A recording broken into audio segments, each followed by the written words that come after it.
Nah, jemaat mangut-mangut bangun joget-joget. Jemaatnya. Ini yang terjadi di gereja kalian Kristen, betul. Apa kalian enggak baca Bible? Masa apa kata pendeta, kata bapak-bapak gereja, kalian percaya aja. Bacalah Bible-nya, dicek. Tapi enggak apa-apa. Sebab apa? Sebab penggenapan ada di Bible kalian. Jadi enggak disalahin juga kalau kalian itu menjadi botol, gitu ya. Mungkin gitu dua bukti kenapa Kristen-Kristen ini menjadi botol, ya. Agak kuat aku. Mungkin begitu bang Ambulan, cara singkat tentang soalan daripada siapa tadi? Carlos Tevez. Noel. Noel. Mungkin masih ada di bawah. Dicatat Noel ya, jangan bertanya aja kok. Ini bertanya mulu nggak nyatat. Esok datang lagi nanya lagi, kutampar nanti Kristen botol. Ini aja kalian. Mungkin begitu bang Ambulan. Enggak ada soalan lain yang bisa kita jawab apa gitu. Ini karena ini lagi siapa Julius ini bertanya di itu katanya di 1 Korintus 11:26. Julianus. Ya. Apa nanya apa dia? Kenapa? Ya dia enggak ngerti, dia belum mengerti katanya di dalam 1 Korintus 11:26 itu katanya Pak Pendeta. Oh, iya. Buka data lu ya 1 Korintus 11:26 ya. Tentang apa itu ya? Lupa juga aku. Tentang apa itu? Bangke. Bangke Yesus. Kalau Yesus memang bangke. 1 Korintus 11:26. Iya benar ya? Iya benar. Iya. Kalau tentang Yesus ini ya ini. Kalau tentang Yesus ya benar. Ini yang uniknya Tuhannya Kristen. Dia itu pernah jadi bangke, ya. Pernah jadi bangke. 1 Korintus 11:26. Ini ada Kristen yang marah-marah pada aku kan. Oi Ayas, ngapain kau manggil Tuhan kami bangke? Bentar lagi aku kasih tahu kalian, ya. Enggak apa-apa kok. Jadi di sini dikatakan di 1 Korintus 11 titik bertindih 26, di sini dikatakan apa? Nih, sebab setiap kali kamu makan roti ini dan minum cawan ini, gimana minum cawan Bang Amul? Ini cara minum cawan itu. Biasanya minum cawan ya? Aneh juga. Ini minum cawan ini. Kamu memberitakan kematian Tuhan sampai ia datang. Ini di Kristen. Di Kristen tu Tuhannya mati. Jadi jangan teman-temanku yang Muslim kaget kalian ya. Jadi Tuhan di Kristen tu dia pernah mati dia, gitu ya. Mati bangkit katanya. Kalau di tempatku itu yang mati bangkit lagi itu dipanggil zombie. Zombie kampung pisang. Masa Tuhan mati? Inilah orang-orang yang berakal sihat kalau enggak menggunakan akalnya itu ini jadi tersesat. Masa Tuhan bisa mati pula. Tuhan batu bangkit pula. Ngapain pula dia harus mati bangkit? Tapi kalau dikatakan inilah ajaran pagan gitu ya. Pagan di sana tentang satu orang yang dewa Zeus itu ketika dia turun menjadi anak kepada ibunya itu jadi Tuhan dia. Ini ajaran pagan itu ya. Jadi kalau kalian Kristen tu ngikutin ajaran pagan, masa Tuhan bisa mati? Itulah harus menggunakan akal yang sihat. Gak ada Tuhan tu mati. Oten, botol, kafir. Gitu ya cara singkat tentang ini. Aku sedikit menjawab kalau tentang Kristen mengatakan aku menghujat. Oi Anas, ngapain kau manggil Tuhan kami bangke lah. Itu kan tertulis kok di Bible itu. Mana aku tahu, Oten, botol. Aku bukan menghujat. Kalian. Itulah sebabnya harus membaca Bible supaya kalian enggak bingung. Oten, botol. Ni ada di Lukas 24 titik bertindih 3. Di sini dikatakan Tuhan kalian tu bangke Tuhan kalian itu di sini ya. Lukas 24 titik bertindih 3, Tuhan kalian bangke di sini ya. Lukas 24 ini. Ini ya, Lukas ini dicatatlah, Oten, betul. Kristen. Kalian pelangak pelongok, lepas tu kalian nge-report aku. Apa ni Kristen? Jadi di sini di Lukas 24 titik bertindih 3 di sini dikatakan Tuhan kalian ada bangkai di sini. Ini ya bentar ya. Aduh, kenapa ini? Bentar. Di sini ada dikatakan Tuhan kalian bangkai ini ya. Ini. Di sini ini ya. Tang lebu sida tama ke dalam kuburnya sida nadai nemu bangkai. Nah. Ini woi Kristen, catat. Ini Tuhan kalian bangkai loh. Ada tulisannya, bukan aku menghujat Tuhan kalian. Dikatakan yang mengatakan Tuhan kalian itu bangkai itu ada di Bible, bukan aku. Aku bacakan aja kok. Parah. Jadi Tuhan kalian itu pernah menjadi bangkai. Jadi kalau ada ya teman-temanku mengomong kalian itu Kristen nyembah bangkai, mantan bangkai. Nah, ini datanya ya, dicatat. Jangan kalian itu nanti nanya lagi, nanti kalian DM aku pula, ngapain kau menghujat aku Anas? Nah, bila pula aku menghujat, aku baca. Nah, parah kalian Kristen ya. Jadi begitu ya. Secara itunya singkatnya supaya kalian ngerti dikit lah Bible, supaya apa? Supaya edukasi apa yang ku sampaikan kalian catat gitu ya. Supaya kalian enggak salah faham. Nanti kalian ngomong aku menghujat lagi. Gimana menghujatnya? Aku pendeta besar kok. Aku mencari jiwa-jiwa untuk diselamatkan loh. Itu ya cara singkatnya. Mungkin begitu Bang Ambulan tentang bangkai Tuhan mati gitu loh. Oke. Bang Jibul, Assalamualaikum warahmatullahi wabarakatuh.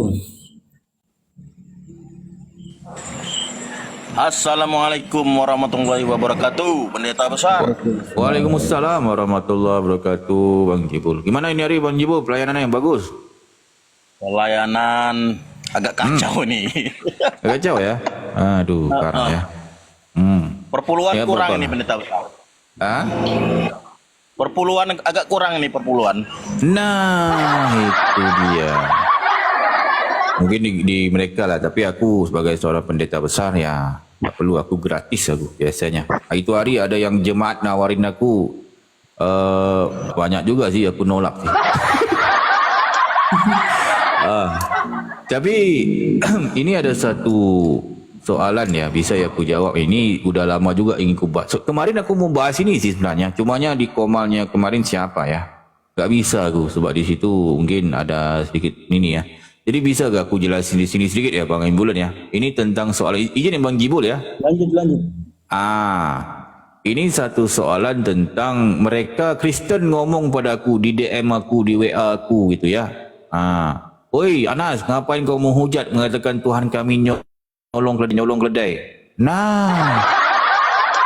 Inilah kalian Kristen ya, ngomong-ngomong gak lihat kiri kanan. Jadi kalau aku bilang Tuhan kalian nyolong keledai, itu ada data di Bible. Ini aku cerita berunut supaya bisa difahami ya, bisa difahami dengan dicerna akal yang sihat ya. Jadi aku cerita sedikit. Aku itu dulu itu aku tuh pendeta besar dulu. Pendeta kecil. Sekarang aku udah jadi pendeta besar. Sekarang, gitu ya. Jadi ketika aku menjadi seorang pendeta kecil dulu, aku tuh banyak pelayanan, banyak penginjilan sampai ke seluruh dunia, sampai aku pergi ke Afrika Utara loh, menginjili loh. Jadi aku itu pernah nginjili keledai. Nah, penasaran kalian kan? Ini banyak nih Kristen yang ngomong pada aku, pendeta besar, ada-ada aja. Di mana datanya? Kalau ngomong sama keledai itu bisa ngomong enggak? Ada data di Bible. Keledai itu ya bisa ngomong. Kalian aja enggak baca Bible. Itu sebab harus belajar bahasa binatang. Ini kalian belajar bahasa roh. Raba-raba ribi-ribi, raba-raba ribi-ribi. Nah, meraba-raba kalian. Betul Kristen. Jadi data di Bible itu ada keledai itu bisa ngomong, ini dibilangin. Nah, salah kayaknya. Bilangan Pak Pendeta. Bilangin. Dibilangin bilangan 22 titik bertindih 28. Itu titik bertindih gimana itu titik bertindih Pak Pendeta? Ini teman-teman di bawah. Aku jelasin lagi ya. Jadi kenapa aku panggil titik bertindih? Karena dia ini bertindih-tindihan. Jadi di sini Ada dua titik di sini, titik atas tindih, titik bawah. Jadi dia dipanggil titik bertindih. Itu. Ya. Sebab yang atas nindih yang bawah, kasihan yang bawah. Jam berapa nih? Ini udah jam tindih kayaknya ini. Ini ya. Udah jam tindih kayaknya. Udah jam tindih ya. Apa lah Udah jam lagi tindih, kita udah itu ya. jam jandes juga. Ya, jadi di sini keledai ini ngomong. Ini ketika itu Tuhan membuka mulut keledai itu sehingga ia berkata kepada Biliam. Nah, keledai ini ngomong, apakah yang kulakukan kepadamu sampai engkau memukul aku 3 kali? Keledai ngomong, tapi bahasa keledai lah. Ini udah diterjemahkan. Ya. Jadi kalian yang ngomong-ngomong keledai nggak bisa ngomong, Jadi keledai itu ya bisa ngomong. Cuma kalian Kristen, pendeta-pendeta kalian nggak pernah belajar bahasa binatang. Itu sebab kalian ni Kristen ni pendeta-pendeta ni belajar bahasa roh aja dia. Raba-raba ribi-ribi, raba-raba ribi-ribi. Nah, meraba dia. Meraba-raba dia kan. Ini masalah kalian Kristen. Jadi menurut data Bible tu kalian tu keledai bisa ngomong. Jadi aku tu pernah nginjili keledai ya.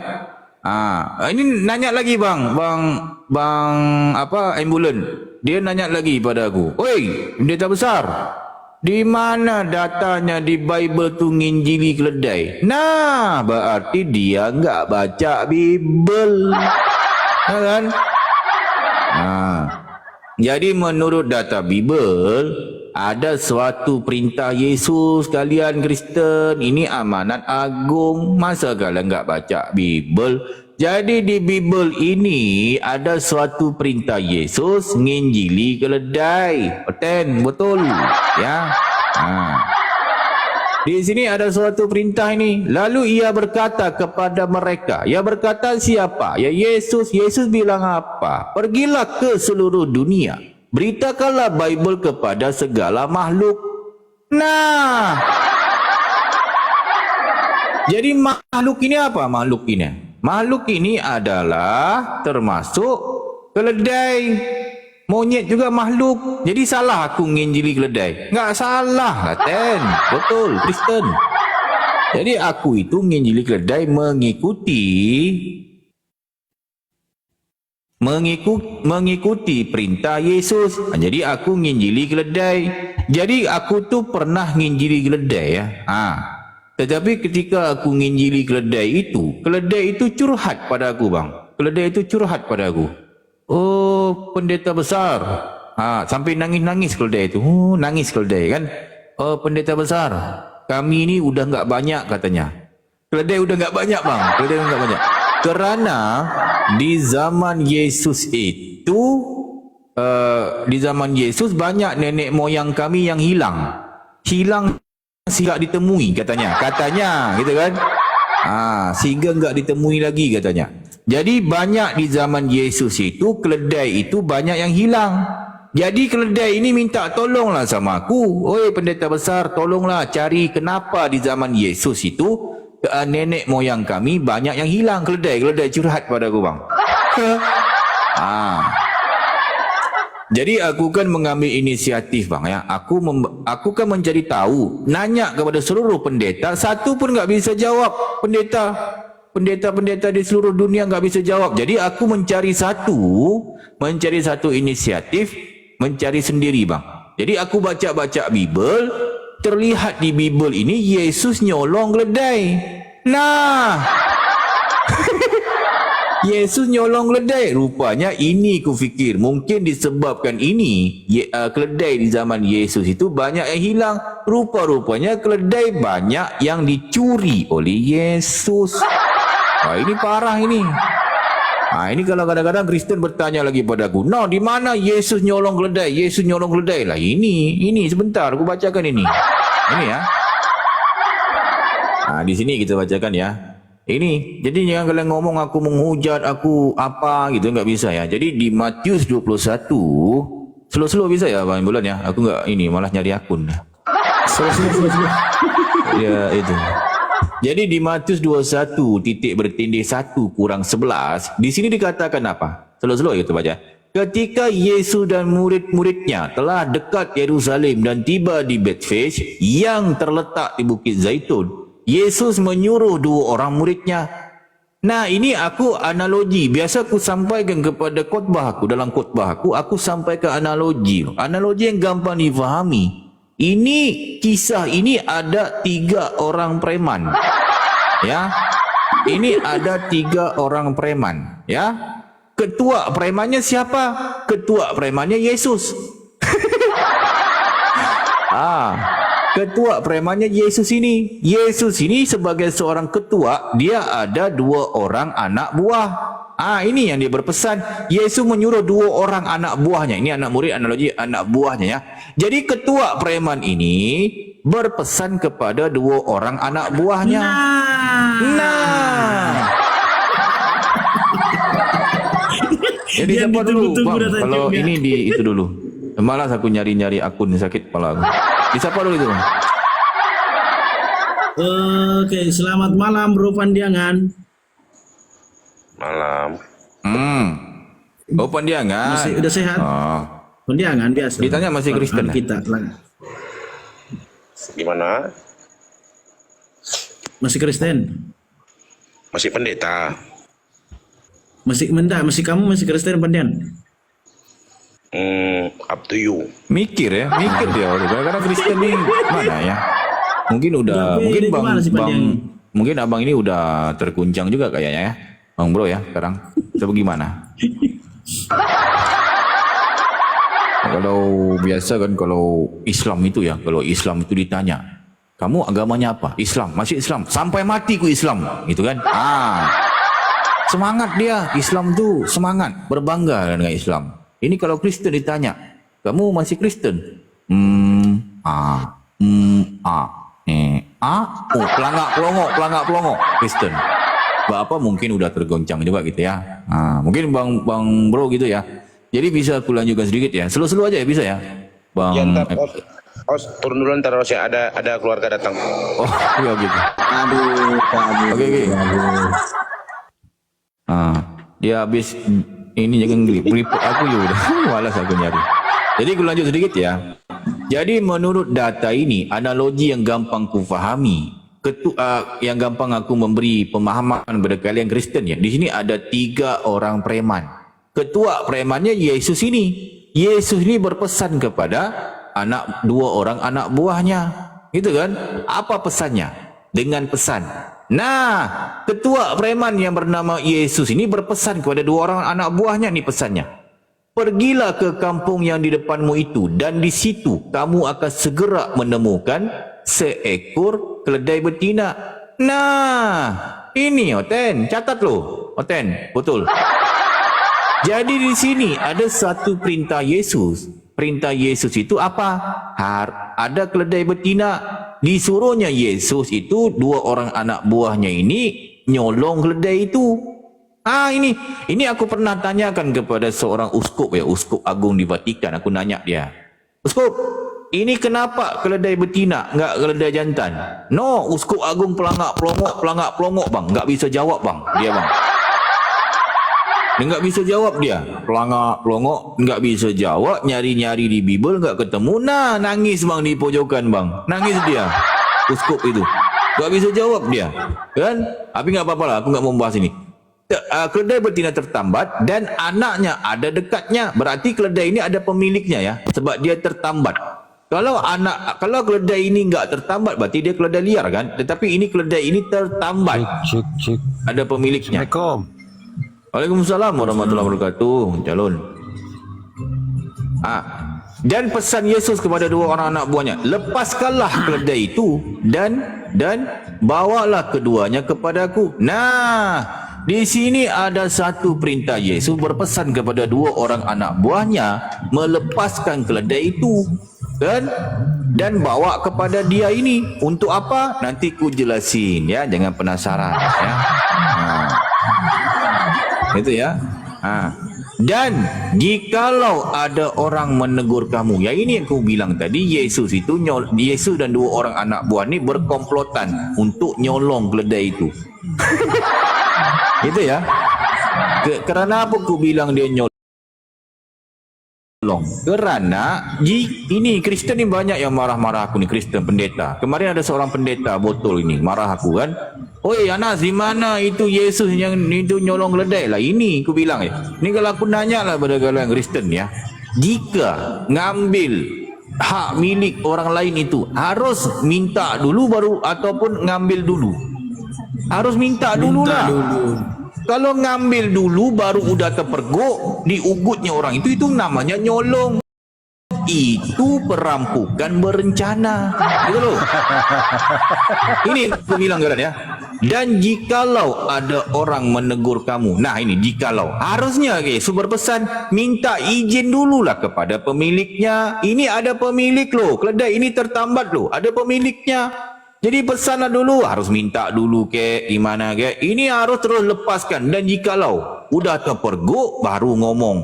Oh, katakanlah Tuhan memerlukannya, ketua preman memerlukannya. Nah, ini masa kalian itu nggak bisa mikir, masa aku menghujat? Ini data yang tertulis di Bible, betul ya. Jadi di sini jelas ya, Yesus itu nyolong keledai. Aku hanya bacakan aja gitu ya. Ini malahan bukan hanya nyolong, tapi aku nggak mau bahas lah Yesus nyolong ataupun apa, itu urusan dia lah. Sebab yang masuk neraka ya dia kan, Yesus ini kan, bukan aku. Kan? Jadi di sini jadi satu lagi masalah Yesus. Dia ini PHP, bang. PHP dia. Kenapa PHP? Dia dikatakan segera mengembalikannya.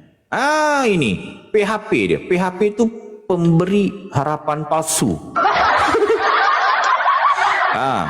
Kerana apa aku mengatakan Yesus ini pemberi harapan palsu? Kerana Yesus ini mengatakan ia akan segera mengembalikan keledai betina ini, tetapi dicari ayatnya di mana Yesus mengembalikan keledai ini, dia enggak ada.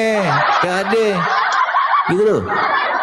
Jadi jika aku bertanya lagi nih, jika Yesus tidak mengembalikan keledai betina ini, jadi timbul soalan, apa nasibnya? Apa nasibnya keledai betina ini? Kan kita harus cari tahu nih kan, nasibnya apa? Sebab Yesus ini nyolong keledai, dikatain mau mengembalikannya, tetapi enggak ada satu pun ayat Yesus mengembalikan keledai ini.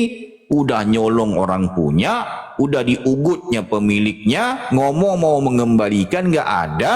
Jadi kita nanya, nasib keledai betina ini opo gitu loh. Betul. Ini kalau ditanya kepada seluruh pendeta yang ada di muka bumi ini, satu pun enggak bisa jawab ini. Malah kalian bila aku nanya tentang ini, kalian malah nge-report aku. Botol Kristen. Bodoh semuanya. Jadi begitu ya. Jadi yang kutanyakan nasibnya apa?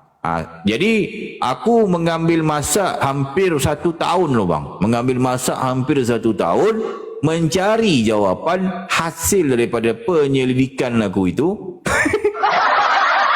Parah bahasa aku malam ini ya. Jadi daripada hasil yang kutemui, memang datanya data valid. Sebab nasib keledai betina ini agak parah. Kenapa agak nasibnya parah? Sadis nasibnya bang. Sebab hampir 1 tahun ku bertanya kepada seluruh pendeta, satu pun tak bisa jawab. Jadi aku temukan nasibnya itu di suatu tempat, di suatu data yang valid bang. Tetapi kalau mau ceritakan itu, ya tolong dikliarkan dululah tentera Romawinya. Jadi aku temukan datanya itu data yang valid. Gitu ya, data yang valid. Nasib keledai betina ini agak parah sebenarnya, agak sadis. Tetapi dalam pemikiranku, sesadis apapun nasib keledai betina ini yang kutemukan itu, aku harus kasih tahu orang-orang loh, supaya orang-orang pada ngerti. Benar kan? Ini kan ditanya kepada Kristen kan enggak tahu nih. Ditanya kepada seluruh orang Kristen, apa nasib keledai betina yang dicuri oleh Yesus? Satu pun enggak bisa jawab bang. Betul kan Kristen? Betul kan? Ya betul. Itu belum lagi ditanya apa lagi soalan-soalan yang lain. Pasti mereka lagi nggak bisa jawab. Kemana-mana perginya. Kan? Jadi mungkin begitu secara singkatnya aku jawab tentang Yesus itu nyolong keledai. Jadi datanya data valid. Kita nggak bisa menghujat. Kita nggak bisa ini ya. Jadi itulah sambungan daripada tentang curhatan daripada keledai betina tadi. Aku cuma sampaikan. Tapi kalau tentang nasibnya harus dijabarkan atau bagaimana ini, Bang?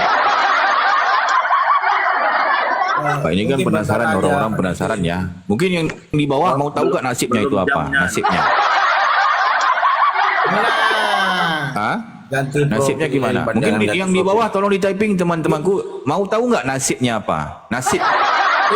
Ini nasibnya apa? Jadi Penasaran jadi di semuanya, Pak. sini datanya Yesus ini nyolong keledai, gitu ya. Yesus nyolong keledai dan keledai itu dibawakan kepada Yesus. Tetapi Yesus PHP mengatakan Yesus ini pemberi harapan palsu, mengatakan ia akan segera mengembalikannya, tetapi enggak ada Yesus mengembalikan keledai ini. Jadi kita bertanya nasib keledai ini apa? Jadi aku udah temukan datanya, itu loh. Jadi kalau kalian mau nasibnya apa, bisa aku tampilkan, gitu ya. Nasibnya. Gini, saya potong bentar Pak Pendeta, saya potong bentar. Ya, silakan. Ini kenapa ini berupain jangan pakai profil ambulan juga ini? Ada apa ini? Kan dia. Dia turun ganti profil dia. Enggak, biar bawa pendeta nanti kalau sakit ke rumah sakit. Os. Jadi ambulannya 2 membawa pendeta ini. Okey, banyak yang ingin ya, tapi enggak apa-apa lah, bisa aku sampaikan. Tapi gini ya, aku kalau sebelum aku sampaikan, tolong ya kalian tolong siapkan tisu. Tolong siapkan tisu, tolong siapkan kain apa untuk mengelap air mata. Kerana apa? Nasib keledai betina ini agak sadis loh. Agak sadis loh sebenarnya. Sebenarnya ya. Kalian akan merasa sedih, kalian akan merasa... Tetapi sesadis apapun nasibnya, aku harus sampaikan supaya apa? Orang-orang lebih tahu nasibnya apa. Benar kan? Ini keledai betina loh. Sebab keledai tadi yang curhat pada aku bertanya, kenapa di zaman Yesus banyak keledai yang hilang? Nah, itu kan? Tapi sesadis apapun harus aku jelasin ya. Aku ulang balik ya. Di sini ada satu data yang Yesus ini nyolong keledai. Itu ya. Letakkan di bawah itu. Ini malas aku ini. Jadi di sini ada satu data. Yesus ini nyolong keledai. Yesus berjanji akan mengembalikannya. Tetapi Yesus enggak mengembalikannya. Keledai ini. Jadi kita bertanya, nasibnya apa? Jadi hampir 1 tahun aku mencari data yang lebih valid ya. Data yang valid, aku ketemu satu data. Nasib keledai betina itu agak sadis. Kalian Kristen dengan membantah aku, ini data yang kutemukan. Nanti aku jelasin ya, secara detail kenapa aku membawa data ini, gitu ya. Jangan kalian ngomong-ngomong aku tuh pakai enggak data enggak valid lah apalah. Kalian aja yang enggak ngerti kok. Kan? Jadi hampir 1 tahun aku ketemukan datanya di Bible itu. Nasib keledai betina itu agak sadis. Tetapi sesadis apapun aku harus sampaikan kepada orang-orang supaya orang-orang lebih mengerti Bible. Kalau kalian enggak ngerti Bible, jadi susah mau diskusi apa. Kalau nanti ada Muslim yang bertanya, "Oi, Kristen, apa nasib keledai betina yang dicuri oleh Yesus?" Pasti kalian pelangak-pelongok enggak ngerti kan kalian kan? Nah, kalau kalian pelangak-pelongok, ya itulah masalah kalian sebenarnya kan. Itu sebab kalian enggak mau bertanya, enggak mau mencari tahu, enggak mau, udahlah enggak tahu. Sok tahu kalian Kristen. Ini masalah kalian. Cari tahu dikit lah, gitu ya. Jangan kalian pergi gereja tu, jingkrak, malah mabuk di gereja. Terus naik ke koma-koma Muslim. Ditanya Bible kalian enggak tahu. Apa yang kalian tahu? Kristen, botol. Kafir. Itu ya. Jadi ketika membaca Bible itu harus kalian tu mencari tahu supaya apa? Supaya kalian lebih pintar dikit. Jadi ketemu di suatu data yang nasib keledai betina ini agak sadis. Di mana datanya kutemukan? Ya di sini. Ya. Di sini ya. Jangan menghujat, tolong ya host ya, Bang host ya. Yang menghujat, yang framing tolong diturunkan aja, dilempar aja ke neraka jahanam ya. Sama kalau di bawah juga yang menghujat. Jangan kita menghujat, nggak bisa ya. Kita harus pakai data yang valid, yang tertulis. Kita slow-slow aja ya supaya meresap ke dalam otak gitu ya. Jadi MC. menurut data. Bang. Jam segini Ya. udah bahas keledai. Ya, nggak apa-apa. Akunnya berapa? Akunnya Ada berapa? lah, satu bisa kok. Paham. Assalamualaikum warahmatullahi wabarakatuh. Pak Pendeta, gimana kabarnya Pak Waalaikumsalam Pendeta? warahmatullahi wabarakatuh, Bang. Ya, Mana Bang Jepang? Ambulan. Ya, Bang. Ya, ini kan yang repot kemarin. Ini baru bisa ini. Tuh jangan mau Itulah. hujat tuh, Bang. Itu, mau hujat onten nih. Nah, Iya. susah nih sama onten. Catat, jangan dibawa. Nah, Catat. itu dia. Ini soal bagus nih, soal bagus. Catat dah. Catat. Catat. Mencatat. Ini Ambil pena, catat. ini ilmu yang bagus, Bang Jepang ya. Benar ini ya. Ya, ilmu bagus. Jadi ya, betul. izin aku lanjut ya. Jadi ini suatu data yang valid di Bible ya. Jadi banyak Kristen-Kristen yang nggak tahu ini. Jadi ketika kalian mendengar ini, kalian catat. Nanti jabarkan di gereja. Jangan kalian pergi gereja malah jingkrak-jingkrik, mabuk. Kristen betul. Ya. Jadi harus kalian itu banyakkan membaca, banyakkan cari tahu. Jadi hampir 1 tahun aku menjadi data. Nasib keledai betina itu apa? Aku temukan di sini. Di Alkitab terbitan 28 sebelum akhirnya diedit oleh pendeta Albert de Meyer dari gereja reformis Belanda. Ini banyak Kristen-Kristen ngomong pada aku, "Woi pendeta besar, itu Bible kami enggak pakai." Itu Bible kami enggak iktiraf, kami enggak pakai. Yang kami pakai di Matius, Lukas, Yohanes. Lah urusan kalian, aku bacakan aja kok. Ya kan? Ini Kristen, ku kasih tahu kalian. Kalian itu ya, Bible itu banyak versinya. Bible itu banyak dia punya manuskripnya. Bible yang kalian pakai sekarang itu yang ada Matius, Lukas, Yohanes, Markus, surat-surat cinta Paulus itu adalah daripada hasil konsili. Hasil konsili di abad ketiga, 325 itu baru dah terjadi Bible kalian, sebab Bible kalian karangan manusia. Betul. Konsili itu dipilah barulah jadi Bible kalian, baru ada Bible kalian. Itu Bible yang kalian pegang itu betul, cari tahulah sikit ya. Jadi Bible kalian itu banyak versinya, banyak manuskripnya. Malahan yang terbaru mengatakan manuskrip kalian itu ada 60,000 manuskrip. Masih tersimpan di mana? Di National Bibliothek Vienna, Austria. Masih tersimpan di sini. Kalian jangan ngomong-ngomong padaku, pendeta besar, itu Bible 1928 enggak ada. Lapal otak kalian. Kalian tahu enggak Bible itu masih banyak manuskripnya, banyak versi Bible. Yang terbaru, Bible ada versi pelangi loh. Bible itu. Bible versi pelangi ada. Nanti kalian cari tahulah. Ada Bible versi The Vagina Bible. Jadi kalian tu banyak versi Bible. Ini salah satunya versi Bible yang kalian miliki. Masih tersimpan di mana? Masih tersimpan di National Bibliothek Vienna, Austria. Masih tersimpan di sini. Jangan kalian ngomong-ngomong, enggak ada, kami enggak pakai. Lah urusan kalian. Aku bacakan derita lu. Derita lu. Gitu kan? Aku bacakan aja kok.